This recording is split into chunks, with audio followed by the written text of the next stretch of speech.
कई बार ये question 1 marks में आ जाता है।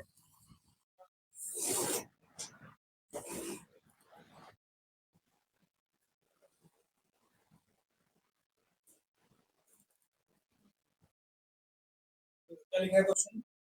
Construct a matrix of order 3/2 whose element is given as aij equal to I plus j upon। तो हमें 3/2 ऑर्डर का एक मैट्रिक्स कंस्ट्रक्ट करना बनाना है ना, और उसका एलिमेंट का फॉर्मूला दिया हुआ है, ये फॉर्मूला ही है, और ये फॉर्मूला खुद क्वेश्चन मार्क बनाने वाला देता है, इसका कोई स्पेसिफिक फॉर्मूला नहीं होता, क्वेश्चन बनाने वाला फॉर्मूले को चेंज कर सकता है। जैसे भी उन्होंने दिया I plus j upon 2, वो I minus j दे सकता है, वो चाहे तो I square plus j square दे सकता है, उस चीज का तो वो देगा जो भी देगा। अब क्योंकि हमें 3/2 का मैट्रिक्स कंस्ट्रक्ट करना है, तो पहले हमें 3/2 का जनरल मैट्रिक्स बनाना है। जनरल मैट्रिक्स बनाना हमने कल क्लास में सीखा था। तो you know that general matrix of order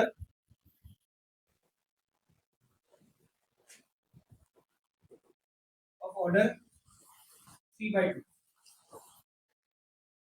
equals to what? A11, A12, A21, A22, A31, A3। ये बनेगा क्या? आगे ना, ठीक है। 3/2 ऑर्डर है तो मतलब नंबर ऑफ रोज कितने हुए? 3। कॉलम कितने हुए? 2। 3 रोज लेनी है, कॉलम 2 लेने हैं, तीनों एलिमेंट्स हुए जनरल। अगर देखते हैं, ठीक है। अब जब ये जनरल फॉर्म बन गया है तो हमें क्या करना है, हमें हर एक एलिमेंट की वैल्यू फाइंड करनी है, और वो वैल्यू फाइंड करेंगे हम इस एलिमेंट के फॉर्मूला से, क्योंकि हमें गिवन है कि aij is equals to I plus j upon 2। तो अपन a11 फाइंड करना चाहते हैं, इसका मतलब I की वैल्यू क्या रखनी होगी? 1, और j की वैल्यू कितनी रखनी होगी? 1, है ना। देखो a, यहाँ पर भी a के आगे 2 लेटर है, यहाँ a के आगे 2 नंबर है, पहले लेटर की वैल्यू पहला नंबर, दूसरे लेटर की वैल्यू दूसरा नंबर, सिंपल सी, और वही वैल्यू अपने को आगे रखनी है। I की वैल्यू 1 रख देते हैं, j की वैल्यू 1 रख देते हैं, 1 plus 1 upon 2 that means 2 upon 2 that is equal to, मतलब a11 की वैल्यू कितनी होगी? 1। इससे से a12 is equals to, तो I की वैल्यू क्या रखेंगे इस बार? 1, j की value 2 upon 2 that is equals to 3/2, और फ्रैक्शन में रख सकते हैं, कोई दिक्कत नहीं है। a21 में I की वैल्यू 2, j की value 1 upon 2 that is equal to 3/2। a22 is equals to 2 plus 2 upon 2 that is equal to 4 upon 2 is equals to 2, right? और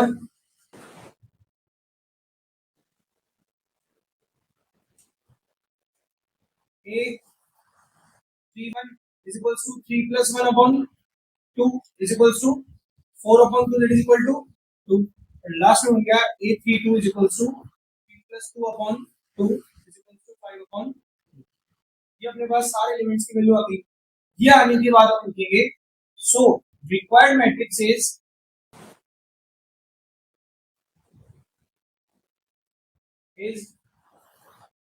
चलिए की वैल्यू a11 की वैल्यू 1, a12 की वैल्यू 3/2, यहाँ 3/2, यहाँ 2, यहाँ 2 और यहाँ 5।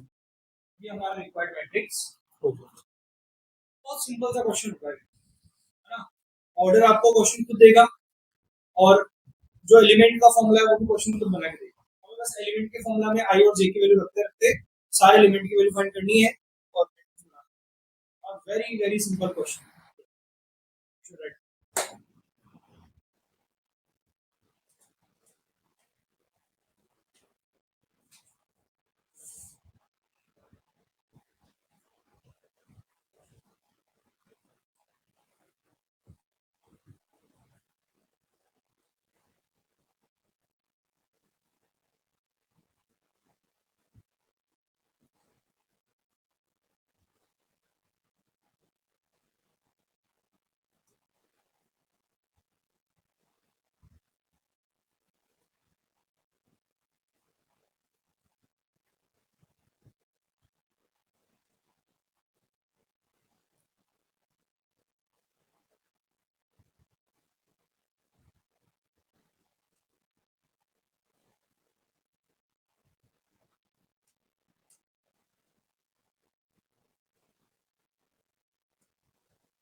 सकते हो आप ऐसे क्वेश्चन?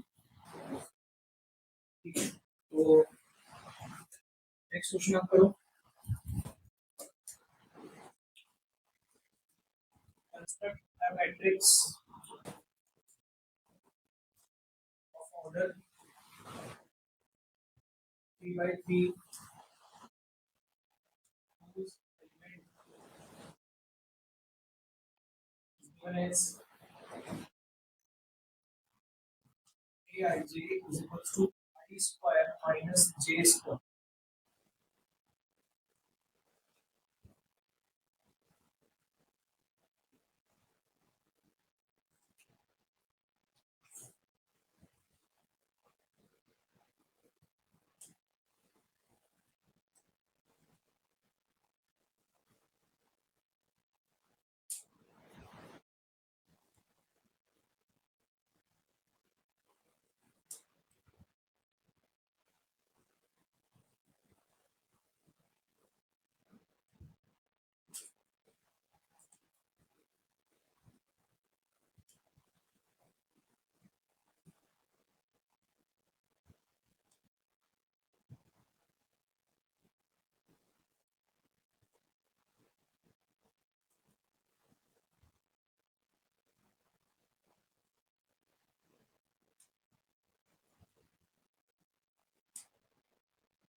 चेक करें।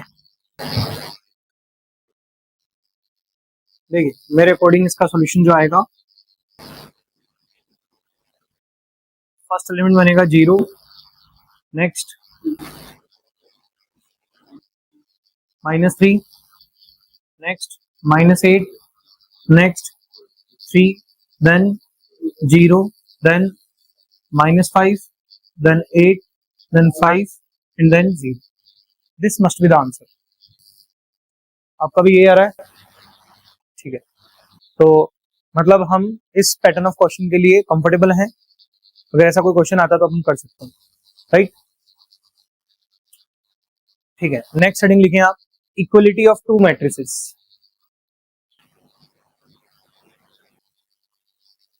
Equality of two matrices.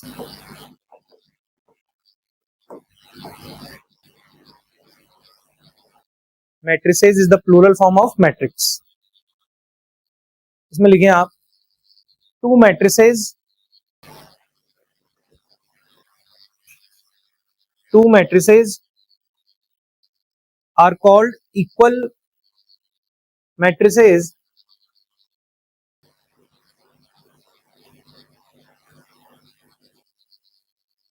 are called equal matrices if they follow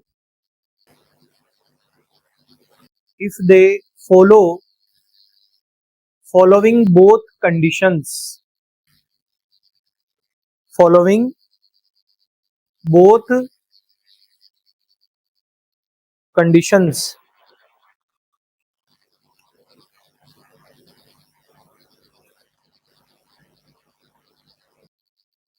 इसमें फर्स्ट लिखें आप, their orders must be equal. Their orders must be equal. Second लिखें, their all corresponding elements, their all corresponding elements are equal.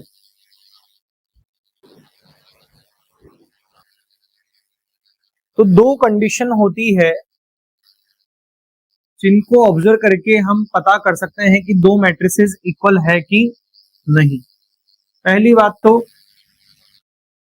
इनके orders, जैसे अगर इसका order p by Q ले लें और इसका ऑर्डर m बाई n ले लें, तो हमें ये गिवन होना चाहिए कि p किसके इक्वल है, m के, और q किसके इक्वल है, n के।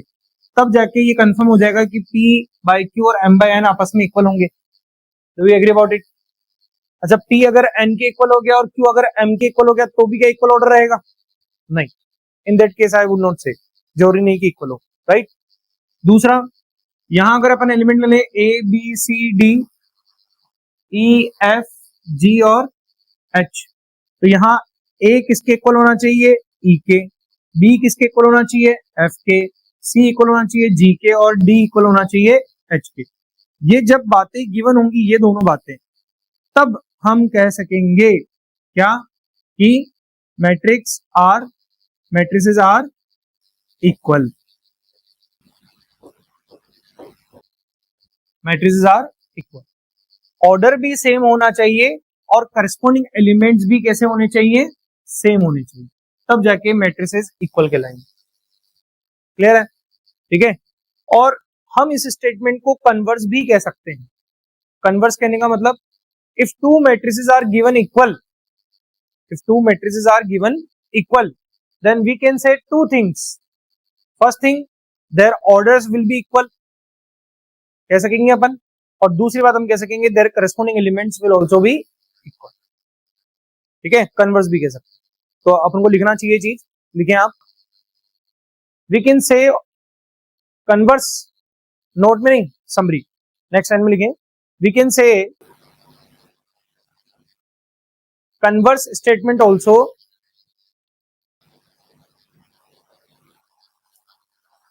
we can say converse statement also, that if two matrices are given equal,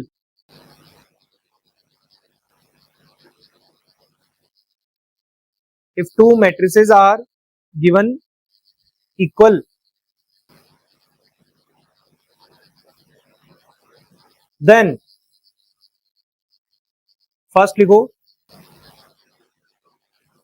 their orders will be equal,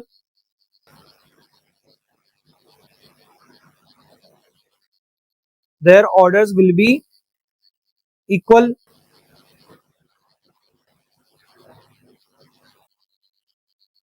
and second लिखो, their corresponding elements will be equal।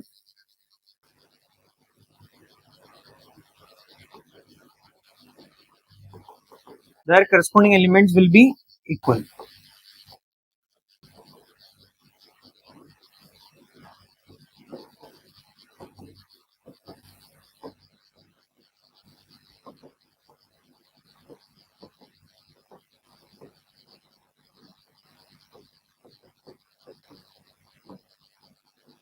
समझ में आई बात?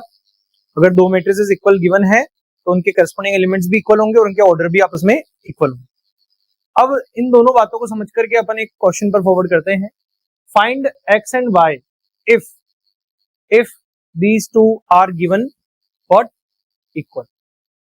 क्वेश्चन ने इन दोनों मैट्रिसेस को इक्वल दे दिया है, बोल दिया है कि दोनों इक्वल हैं, और आपको किसकी वैल्यू फाइंड करने को बोला है, x और y।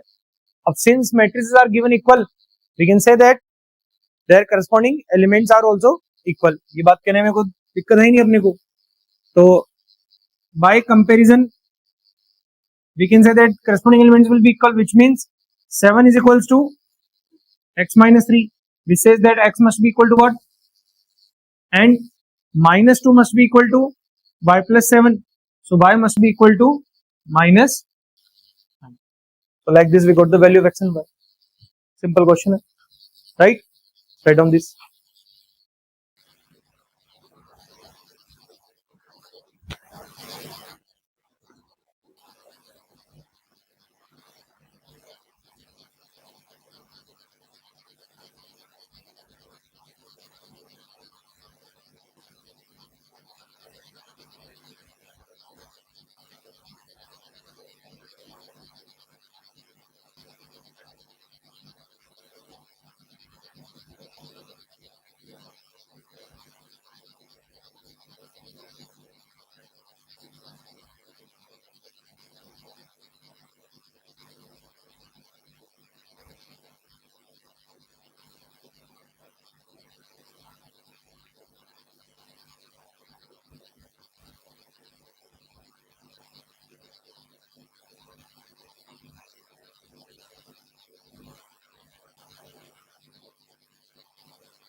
Done.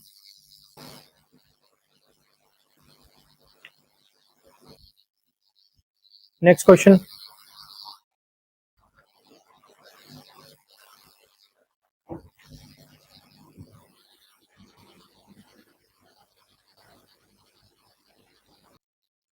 Find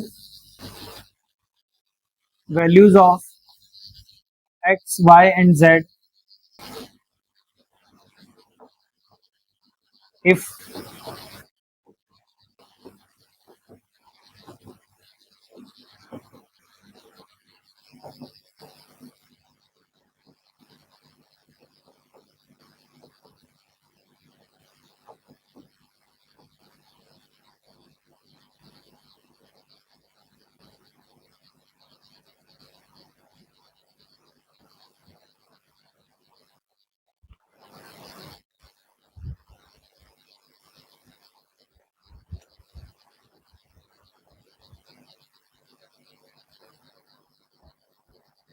यहां से हमें x, y और z की वैल्यू फाइंड करनी है। अब क्योंकि हमें मैट्रिसेस इक्वल गिवन है तो हम इनके करस्पॉन्डिंग एलिमेंट्स को इक्वल कह सकते हैं। तो हम क्या लिखेंगे, by comparison we can say that 3 is equals to x plus y. फिर लिखेंगे 5 is equals to z plus y, और लिखेंगे x minus y equal to 5। ये 3 इक्वेशन आ गई बेटा। अच्छा, वेरिएबल भी कितने हैं, 3 है, और इक्वेशन भी कितनी है, 3 है। ठीक है, सब शॉर्ट है, कोई दिक्कत नहीं है ना। मैथमेटिक्स में कहा जाता है जितने वेरिएबल्स हों उतनी ही अगर इक्वेशन मिल जाए, which means all things are good, कोई इश्यू वाली बात नहीं है इस चीज में। बट ये हमारा काम होता है कि हम कौन से वेरिएबल की वैल्यू पहले निकाल सकते हैं, ये जजमेंट लेना, ये हमारा काम है, वो क्वेश्चन नहीं बताएगा, ये हमारी स्किल पर डिपेंड करता है। तो मैं आपसे पूछता हूं, यहाँ पर ये 3 इक्वेशन अगर गिवन है तो कौन से वेरिएबल्स की वैल्यू पहले निकालना पॉसिबल हो पाएगा, एक्स और वाई। बेसिकली एक्स और वाई की वैल्यू निकालना पॉसिबल हो पाएगा। क्यों? क्योंकि यहाँ एक्स और वाई में 2 लीनियर इक्वेशन हमें गिवन, तो इन दो का यूज करके, फर्स्ट ऑर्डर का यूज करके अपन पहले किसकी वैल्यू निकाल लेंगे, एक्स और वाई की। और एज लॉन्ग एज हमारे पास वाई की वैल्यू आ जाएगी, हम वाई की वैल्यू यहाँ पुट करके किसकी वैल्यू निकाल लेंगे, जेड। समझ में आ रहा है? ये समझना पड़ेगा, क्योंकि कॉन्सेप्ट तो समझ लिया आपने, अब बात आ रही है कैलकुलेशन को समझने की बात। क्योंकि एग्जाम में ये चीज स्ट्राइक करनी चाहिए कि पहले कौन सी दो इक्वेशन ले, किसको सोल्व करने से क्या मिलेगा, उसको यूज करके क्या कर पाएंगे, वो सब चीजें भी यही समझनी पड़ेगी हमें। तो ये क्लियर हो रहा है कि पहली फर्स्ट और थर्ड इक्वेशन को ही पहले सोल्व करना पड़ेगा, सेकंड इक्वेशन का फर्स्ट टाइम में कोई रोल नहीं बनता। ये बात समझ में आ रही है सभी को? कर सकते हो फिर एक्स और वाई की वैल्यू फाइंड इस केस में? करो फिर करो।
हो गया?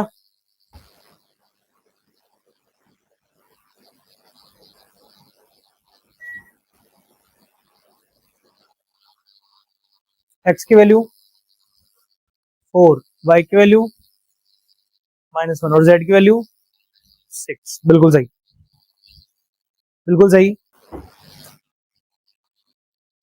By equation first and third हमें x की वैल्यू मिलेगी 4 और y की वैल्यू मिलेगी -1, एंड देन बाय इक्वेशन 2 हमें z की वैल्यू मिल जाएगी 6।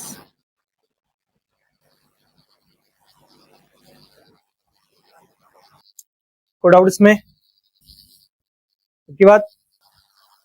ठीक है। तो दो मैट्रिसेस अगर इक्वल गिवन है तो उनके करस्पॉन्डिंग एलिमेंट्स भी आपस में इक्वल होंगे और उनके करस्पॉन्डिंग ऑर्डर भी, यानी जो भी उनके ऑर्डर्स हैं वो भी आपस में इक्वल होंगे। ये बात हम समझते हैं। नहीं नहीं नहीं नहीं, क्योंकि वैल्यूज फाइंड करने को बोला है तो मैट्रिक्स क्यों बनाएंगे अपन, वैल्यूज फाइंड करने को बोला। ठीक है। चलिए अब अपन एक बहुत इंपॉर्टेंट क्वेश्चन करते हैं। ये एक इंपॉर्टेंट क्वेश्चन है क्योंकि इसका पैटर्न बहुत अलग है ना, और कहीं ना कहीं ये कुछ और ऐसे कॉन्सेप्ट्स की रिक्वायरमेंट डालेगा जो आपको पता होनी चाहिए, इसलिए, है ना। How many matrices can be formed of order 2 by 3 whose elements are either -1 और 1। हम 2 by 3 ऑर्डर वाले कितनी मैट्रिसेस फॉर्म कर सकते हैं अगर उनके एलिमेंट्स क्या लिए जाए, -1 या फिर 1 लिए जाए, है ना। ऐसा नहीं है सारे -1 लेने, सारे -1 भी ले सकते हो, कुछ 1 ले सकते हो, कुछ -1 ले सकते हो, ये चॉइस आपकी है, लेकिन ऐसे कितने मैट्रिसेस फॉर्म कर सकते हैं ये क्वेश्चन है। आप में से कोई आंसर दे सकता है इसका? ये आपने चैप्टर 3 पढ़ा है इसलिए पूछना चाह रहा हूँ। Anyone can give answer of this?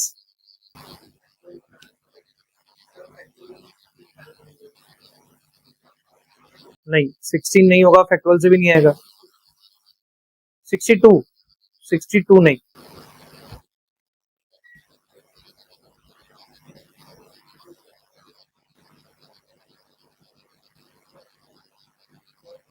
4 भी नहीं। चिराग 62 क्यों कहा?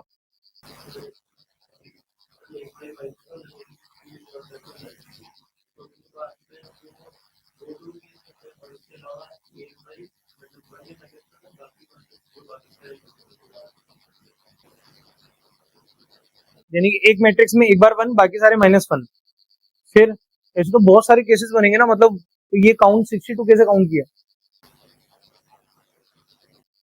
चलो, ये क्वेश्चन में कह भी रहा था इंपॉर्टेंट है, और अगर आप देखेंगे तो फर्स्ट एक्सरसाइज का लास्ट क्वेश्चन इसी थीम पर बेस्ड है। ठीक है, इस क्वेश्चन को सॉल्व करने के लिए हमें जरूरत पड़ेगी परम्यूटेशन कॉम्बिनेशन की, क्लास 11। ठीक है, ध्यान दो, सबसे पहली बात तो कि in a matrix of order, in a matrix of order 2/3 number of elements are equal to, बोलो बेटा, 6, है ना। देखो रेस्पॉन्स रखो, थोड़ा सा एनर्जी रखो, है ना। मैं क्वेश्चन पूछ रहा हूँ तो उसका आंसर दो, इससे मुझे थोड़ा मोटिवेशन मिलेगा, एनर्जी मिलेगी। अगर एक मैट्रिक्स है ऑर्डर 2/3 की, तो नंबर ऑफ एलिमेंट्स कितने होंगे? 6। अब इन 6 एलिमेंट्स पर अपने को वैल्यूज रखनी है, नंबर्स रखने हैं, और वो नंबर अपने पास दो ही ऑप्शन है, -1 और 1। तो बेसिकली वो जो एलिमेंट्स है वो क्या है, अगर अपन देखें तो जनरल मैट्रिक्स जो बनेगी वो क्या बनेगी? जनरल मैट्रिक्स बन जाएगी अपने पास में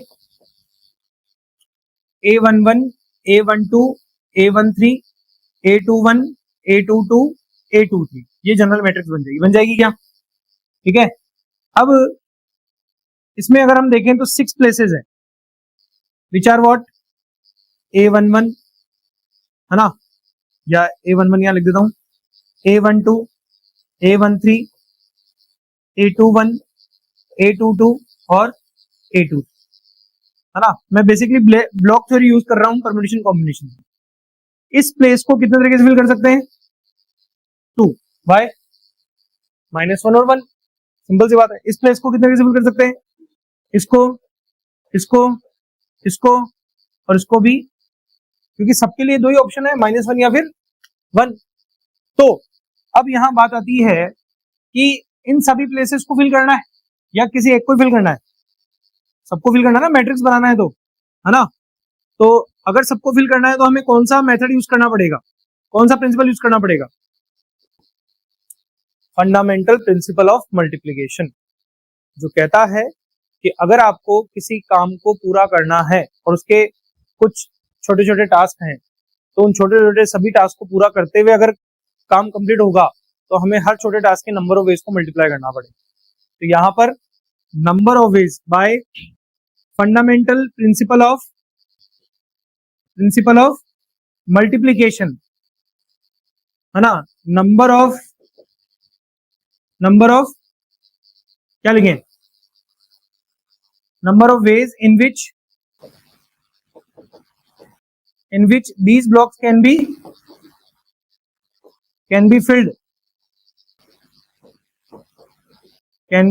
filled is equal to what? 2 raised to power 6, that is equals to 64। मैंने इसलिए चिराग से पूछा कि आपने कैसे सोचा, कि बहुत नियर अबाउट थे आप, 64।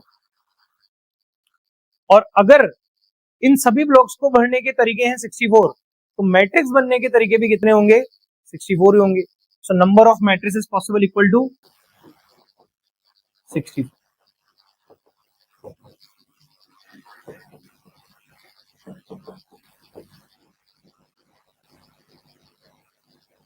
ठीक है, हमें 2/3 ऑर्डर का मैट्रिक्स बनाना था, और जिसका हर एक एलिमेंट जो है या तो -1 हो या फिर 1 हो एलिमेंट की प्लेसेस पर। ठीक है, तो हमने इसको जानने के लिए कि कितने मैट्रिसेस बन पाएंगे, हमने परम्यूटेशन कॉम्बिनेशन का सहारा लिया। कैसे लिया? हमने जनरल मैट्रिक्स बना के देखा, तो हमें पता चला कि टोटल 6 प्लेसेस है जहां पर एलिमेंट्स को रखना है। उन 6 प्लेसेस को मैंने ब्लॉक थ्योरी में ले लिया। ठीक है, पिछली बार भी हमने क्वेश्चन किए थे ना कि 6 प्लेसेस हैं, कितने लोग बैठने वाले हैं, इस तरह के क्वेश्चन हम लोग डिस्कस किए थे। तो यहाँ पर भी वही बात है ना, कि अपने पास कितने प्लेसेस हैं? 6 प्लेसेस हैं, और हर प्लेसेस पे बैठने वाले कौन कितने लोग हैं, तो उसकी चॉइस देख ली। तो 6 places are there, and at each place 2 possible elements are there, हर प्लेस पर 2 एलिमेंट्स पॉसिबल है, तो सबको मैंने दो तरीके से फिल किया।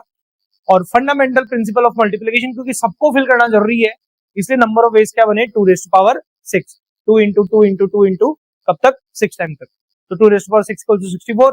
And if number of ways in which we can fill these blocks is equals to 64, which means that number of matrices possible is also equal to what 60। ये है क्वेश्चन।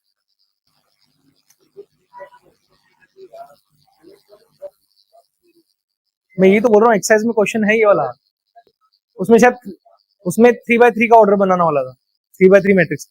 अब अगर मैं आपको क्वेश्चन दूं ना इसके, तो आप आंसर ओरली दे सकते हो उसके। जैसे अगर मान लो मैं थोड़ा सा रिप्लेसमेंट करता हूं कि मान लो यहां पर अपन कर लेते हैं फॉर से अपन यहां ले लेते हैं 3 raise to power 3 into 3, order क्या ले लिया 3 इंटू 3, और फिल करना है अपने को 0 1 2 से, तो इसका आंसर आप दे दोगे तुरंत 3 की पावर 9। कितना फास्ट आंसर दे दिया, क्यों?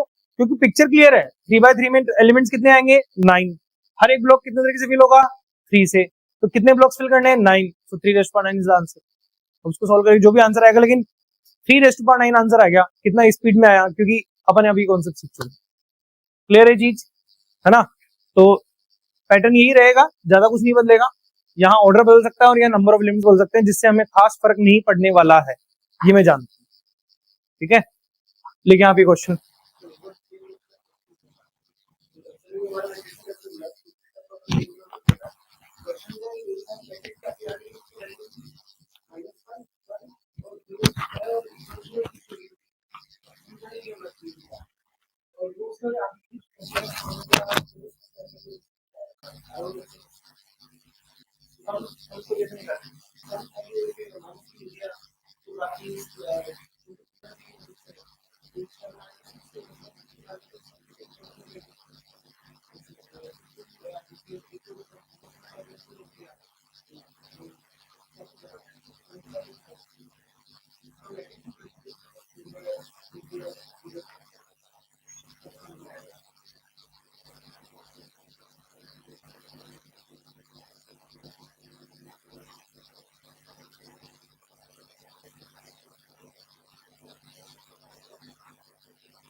हाँ समझ में आ गया। दो मेन बातें हैं, एलिमेंट्स कितने होंगे मैट्रिक्स में और हर एलिमेंट पर कितने नंबर्स को रखना होगा। ये दो चीजों पर ध्यान देंगे तो काम हो जाएगा अपना। ठीक है, ठीक। और मतलब क्वेश्चन रिपीट कराऊं ऐसा, या समझ में आ गया? एक बार करा दें, लिखो आप क्वेश्चन, लिखो फिर।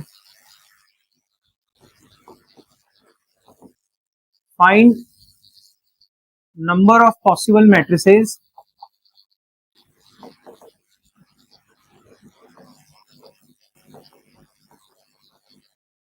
ऑफ ऑर्डर 3 by 3 if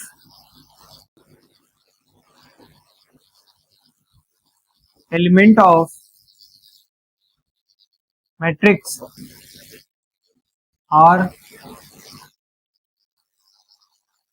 0, 1 और 2।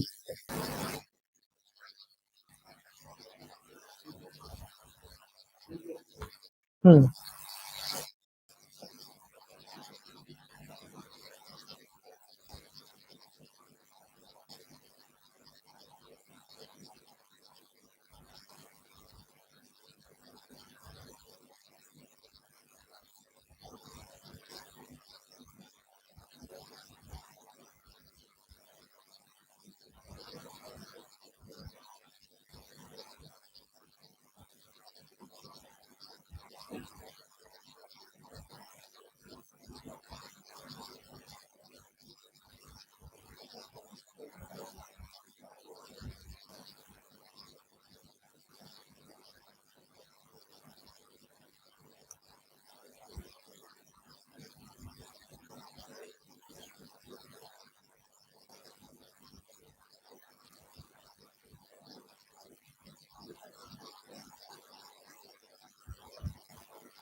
Sir answer power 9। तो ये पैटर्न ऑफ क्वेश्चन इंपॉर्टेंट है।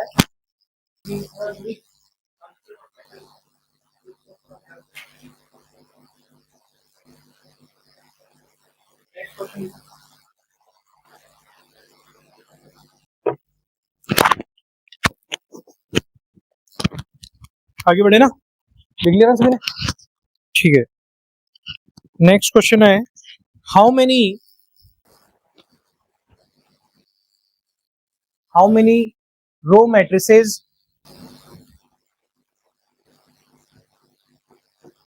are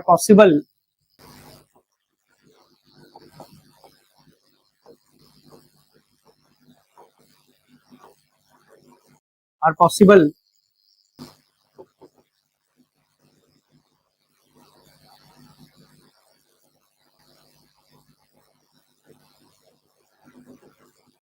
from matrix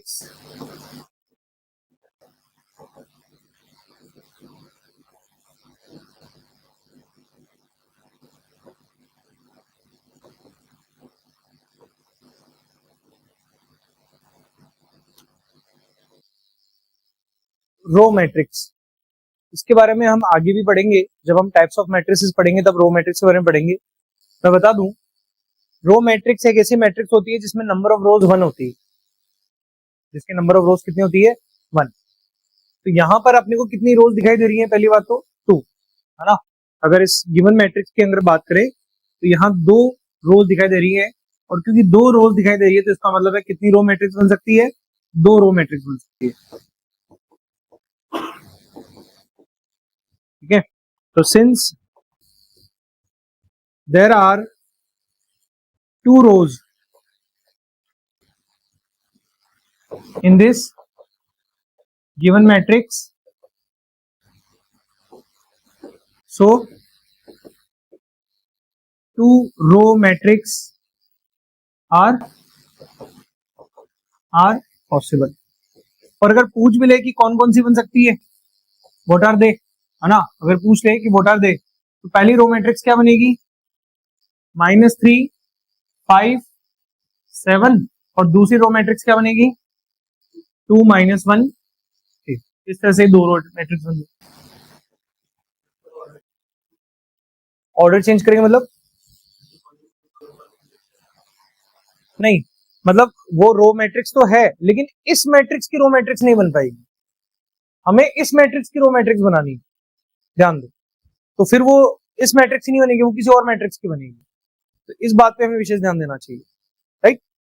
अच्छा, ये तो भाई बात रही रो मैट्रिक्स की। अगर कॉलम मैट्रिक्स की बात करते हैं, कॉलम मैट्रिक्स वो मैट्रिक्स होती है जिसमें एक कॉलम होती है। तो कितनी कॉलम मैट्रिक्स बन जाएंगे यहाँ पर 3। पहली कॉलम मैट्रिक्स बनेगी -3 2, दूसरी बनेगी 5 -1, और तीसरी बनेगी 7 8। क्लियर है, लिख लें आप ये।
ठीक है, तो नेक्स्ट हेडिंग लिखते हैं अपन, टाइप्स ऑफ मैट्रिसेस।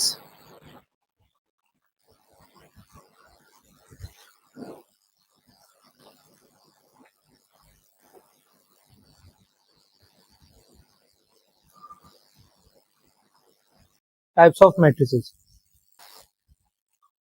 इसमें पहला लिखते हैं अपन row matrix, ROW, row matrix. इसमें लिखो a matrix in which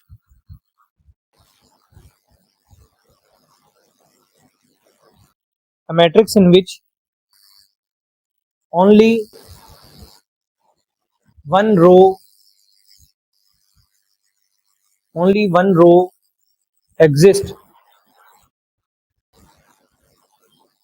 is called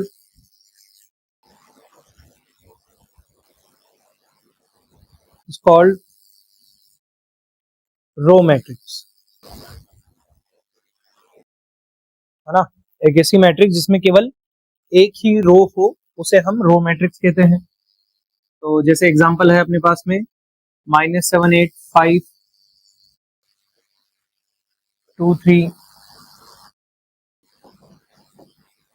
these all are examples of what row matrix. क्योंकि इन तीनों में अगर हम देखें तो यहाँ पर कितनी रोज हैं, एक रो है तीनों के अंदर। कॉलम से मतलब नहीं, कॉलम चाहे 3 हो 4 हो 5 हो 10 हो 15 हो, रो मैट्रिक्स में मतलब है रो से एक ही रो होनी चाहिए बस।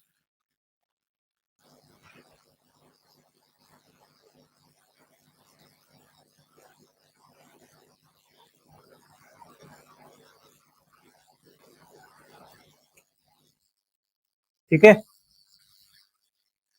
तो बेसिकली अगर हम इसको जनरली रिप्रेजेंट करना चाहें, है ना, तो एक matrix A M by N row matrix होगी, is a row matrix if M is equals to, एक बात तो ये समझते ही अपन, है ना, और या general form of a row matrix is equals to a i j 1 into, ये अपने आप में किसको बताता है, रो मैट्रिक्स को बताता है। हर जगह एक ही फंडा है, number of rows must be equal to 1, that's all. यहां देखोगे तो भी वही है और यहां देखोगे तो भी वही। क्लियर है चीज, है ना। तो रो मैट्रिक्स समझ आया। A matrix having only one row is called row matrix. ये लिखना है, देख लेना आप, अगर को लिखना है तो नोट करके लिख सकते हो।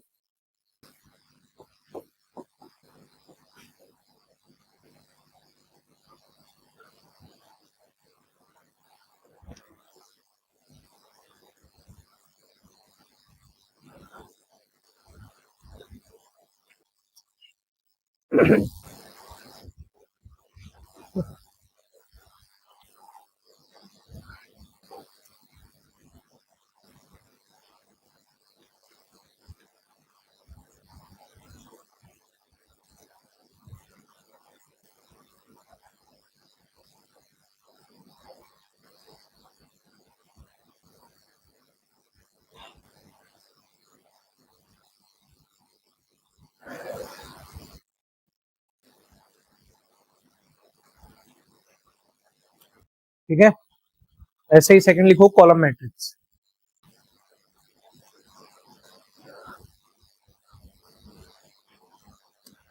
Column matrix,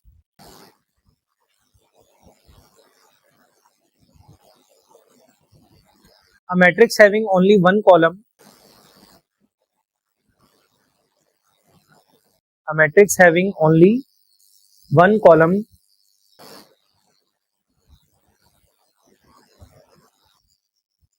is called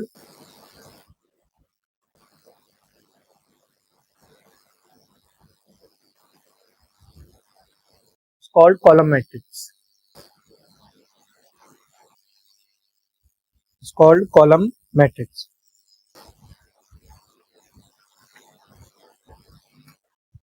If we want to write the examples,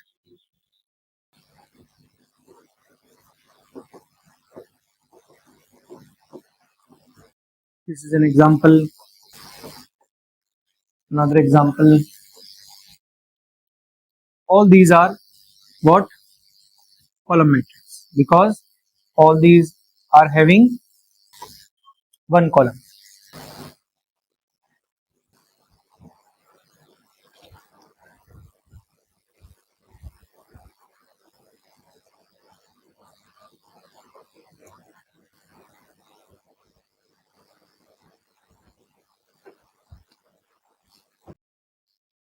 So in this also, if we want to write the things, a m by n will be a column matrix if n equal to 1, and general form of the column matrix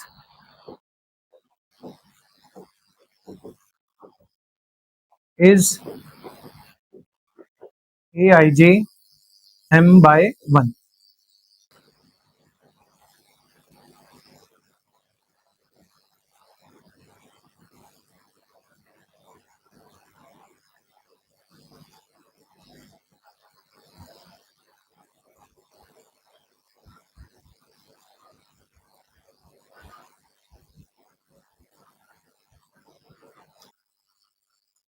okay,